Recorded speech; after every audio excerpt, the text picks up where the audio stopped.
लेकिन इन सब के बीच में अगली खबर का रुख करेंगे। टाटा ग्रुप की फ्लैगशिप कंपनी टाटा सन्स की शेयर बाजार में लिस्टिंग का मामला फिर से तूल पकड़ रहा है। इस बार टाटा ट्रस्ट के ट्रस्टी विजय सिंह ने टाटा सन्स की लिस्टिंग को ज़रूरी बताया। विजय सिंह का कहना यह है कि टाटा सन्स की लिस्टिंग से कंपनी को नए कारोबार शुरू करने के लिए फंडिंग मिलेगी, साथ में कंपनी में पारदर्शिता भी आएगी। इससे पहले एक अन्य ट्रस्टी वेणु श्रीनिवासन भी टाटा सन्स की लिस्टिंग की वकालत कर चुके हैं। हालांकि टाटा ट्रस्ट में करीब 1 साल पहले लिस्टिंग नहीं कराने के पक्ष में प्रस्ताव पास हो चुका है। सर, क्या लग रहा है, क्या ऐसी कोई आपको पॉसिबिलिटी दिखाई दे रही है कि टाटा सन्स की फ्यूचर में लिस्टिंग होगी? और आखिर में टाटा ट्रस्ट इसकी लिस्टिंग चाहता क्यों नहीं है, क्योंकि पहले से बहुत सारे शेयर्स जो है लिस्टेड है। विपुल, ये पिक्चर टाटा सन्स फिर लग गई थिएटर्स में नए सिरे से। तो 4 दिन तक इसको लोग आनंद लेंगे। पिछले 2 साल से लगातार टाटा सन्स के एक का ग्रुप ये कह रहा है कि टाटा सन्स को लिस्ट कराया जाए, सेबी भी कह रहा है कि टाटा सन्स को लिस्ट कराया जाए। आरबीआई ने टाटा सन्स को अपर लेयर की जो एनबीएफसी है उसका दर्जा 2022 में दे दिया था, यानी इसको ऐसा एक एनबीएफसी मान लिया गया था। जो ऐसा रेगुलेशन है जिसमें 3 साल के भीतर लिस्टिंग कंपलसरी है ट्रांसपेरेंसी के लिए और मार्केट के डिसिप्लिन के लिए। ये वास्तविक स्थिति है टाटा सन्स की। टाटा सन्स के ऊपर 22,000 करोड़ का डेट था। मार्च में 2024 में इन्होंने इसको क्लियर किया और एनबीएफसी से डी रजिस्टर करने की बात की, लेकिन अभी ये रजिस्टर नहीं हुआ है। सेबी और पॉलिसी को माने तो टाटा सन्स को लिस्ट होना चाहिए, व्यवहारिक रूप से ये सच्चाई है। लेकिन तमाम ग्रुप के भीतर के लोग ये मानते हैं और उसका विरोध कर रहे हैं कि इसकी लिस्टिंग ना की जाए। उसकी का जोखिम साफ है कि टाटा ट्रस्ट का कलेक्टिवली 66% हिस्सेदारी है टाटा सन्स में। तो टाटा सन्स एक अनोखी कंपनी है जो कंपनी बाकी टाटा समूह की कंपनियों को संभालती है, और इस कंपनी को संभालता है टाटा ट्रस्ट। टाटा ट्रस्ट की 66% हिस्सेदारी है। तो जैसे ही इसकी लिस्टिंग होगी, वैसे ही जो कंट्रोल की स्ट्रेटेजी है टाटा सन्स पर, उसे डाइल्यूट करना पड़ेगा, कैपिटल का एलोकेशन करना पड़ेगा और काफी सारी और दिक्कतें आएंगी। तो जो होल्डिंग कंपनी के फायदे मिलते हैं ना, वो लिस्टिंग के बाद खत्म हो जाएंगे।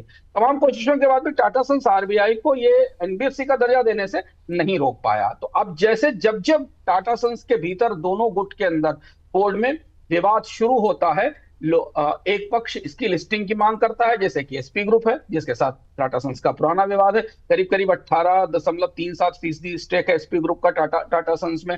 वो अब आईपीओ के लिए पुश कर रहे हैं कि कंपनी जाए और आईपीओ लेकर आए, और अगर आईपीओ आता है तो फिर भारत का सबसे बड़ा आईपीओ होने वाला है। तो ये मामला अभी भी परिवार टाटा समूह के भीतर जो बोर्ड का हिस्सा है उसमें फंसा हुआ है, लेकिन ये चर्चा फिर नए सिरे से शुरू हुई है। चलिए देखते हैं क्या कुछ इसका हश्र होता है। लेकिन अब आते हैं इस आज की बड़ी खबर पर। अमेरिका और ईरान के बीच सीज फायर पर आज से पाकिस्तान में बातचीत हो रही है, लेकिन सीज फायर के सफल होने पर अब भी सवाल बने हुए हैं। सीज फायर के बीच इजराइल ने लेबनान पर हमले कर दिए हैं। ईरान ने यह भी कह दिया है कि जब तक लेबनान सीज फायर का हिस्सा नहीं होगा तब तक वो बात नहीं करेगा। उधर इजराइल ने कहा है कि वो लेबनान से बातचीत के लिए तैयार है। इधर लेबनान ने सीज फायर पर होने वाली बातचीत में शामिल होने के संकेत दिए हैं। कुल मिलाकर के सीज फायर को लेकर के कन्फ्यूज़न लगातार बढ़ रहा है। युद्ध चालू है या नहीं, इस पर जो है बड़ा सारा कन्फ्यूजन है। सर, सीज फायर को लेकर के पाकिस्तान से अभी क्या कुछ अपडेट्स है? इस तरह की भी बातें आ रही थी, 2 दिन की पब्लिक हॉलीडे है और आज होगी बातचीत या नहीं होगी। कुछ लोग कह रहे थे सैटरडे को होगी क्योंकि ईरान के रिप्रेजेंटेटिव शायद नहीं पहुंचे हैं। अभी तक आपके पास क्या कुछ अपडेट्स, क्या कुछ जानकारी देखने को मिल रही है? देखिए, जो कंफ्यूजन या जिस तरीके जो मतभेद और जो फ्रेजिलिटी है वो कायम है, और उस पर हम आगे जाएंगे कि कौन से मुद्दे हैं जहां विवाद पर जा सकते हैं। लेकिन एक महत्वपूर्ण बात यह कि बातचीत की पूरी भूमिका तैयार हो गई है, और अमेरिका की तरफ से अमेरिका के 3 सबसे खास प्रतिनिधि, जेडी वांस जो कि वाइस प्रेसिडेंट हैं, स्टीव विटकॉफ जो कि हमेशा डोनाल्ड ट्रंप के संकट मोचक हैं इन मामलों में, और जेराड कुशनर जिनका मिडिल ईस्ट के मामलों का अच्छा दखल है और उनकी अच्छी पकड़ है। ये तीनों बातचीत के लिए इस्लामाबाद पहुंच रहे हैं। और 1979 की क्रांति के बाद, 1979 की रिवॉल्यूशन के बाद अमेरिका और इजराइल के बीच ये अब तक के इतिहास का सबसे बड़ा हाई लेवल एंगेजमेंट है, जो इस्लामाबाद जिसे होस्ट कर रहा है। ईरान की तरफ से अभी तक जो नाम आ रहे हैं उसमें विदेश मंत्री अगराची का और वहां के जो स्पीकर हैं हाउस के, उनके आने की बात है, और वो भी वहां पहुंच रहे हैं। तो बातचीत की भूमिका, बातचीत की जमीन तैयार है। विवाद के मुद्दे हैं, लेबनान कभी इधर कभी उधर हो रहा है, ये इशू है। लेकिन पिछले 24 घंटे में दोनों पक्षों की तरफ से अलग अलग तरीके की बातें कही गई, पॉस्चर्स कुछ और हैं दोनों तरफ से, लेकिन दोनों पक्षों की तरफ से इस बात की गंभीरता दिखाई गई कि बातचीत शुरू की जाए, ये 2 हफ्ते की विंडो है, इसे जाया ना किया जाए। तो ये जो 2 हफ्ते का युद्ध विराम है, इसलिए ये मानते हैं और हमको दिख भी रहा है कि ये बातचीत तो कल किसी तरह शुरू होगी। कैसे दोनों देश एक दूसरे को फेस करेंगे, बड़ी दिलचस्प है। मतलब जो पर्दे के पीछे चल रहा है, जो ईरान पढ़ रहा है अमेरिका के रुख में, अमेरिका जो पढ़ रहा है ईरान के रुख में, इजराइल पर किसी को भरोसा नहीं है दोनों को क्यों किस दिशा में जाएगा, ये सारी चीजें मौजूद है। और आमतौर पर इस तरीके के बड़े युद्धों के बाद जब कोई शांति वार्ता शुरू होती है तो ये सब बड़ा स्थापित सा मॉडल है, जो अगर आप पुराने दौर में जाकर देखें, इतिहास में देखें तो ऐसा होता रहा है। लेकिन हाँ, बातचीत तो शुरू हो रही है और इस 2 हफ्ते की विंडो का प्रेशर तो दिख रहा है। लेकिन इन सबके बीच में सर, लेबनान पर इजराइल के हमले जो है वो लगातार हो रहे हैं। क्या इस सीज फायर को पटरी से आपको लग रहा है कि उतार पाएंगे या उतार दिया है, बातचीत होगी किस तरीके से, कैसे देख रहे हैं सर ये जो लगातार लेबनान के ऊपर स्ट्राइक हो रही है? देखिए, अभी तक जब हम आपसे बात कर रहे हैं तब तक तो सीज फायर की बातचीत पटरी से नहीं उतरी है। जेडी वांस और उनके साथ उनका ग्रुप अमेरिका से रवाना हो चुका है। ईरान की तरफ से जो प्रतिनिधिमंडल जा रहा है वो सहमत है अभी तक, जब हम 7:20 25 पर बात कर रहे हैं। लेबनान को लेकर 3 परिस्थितियां बदली पिछले 24 घंटे में।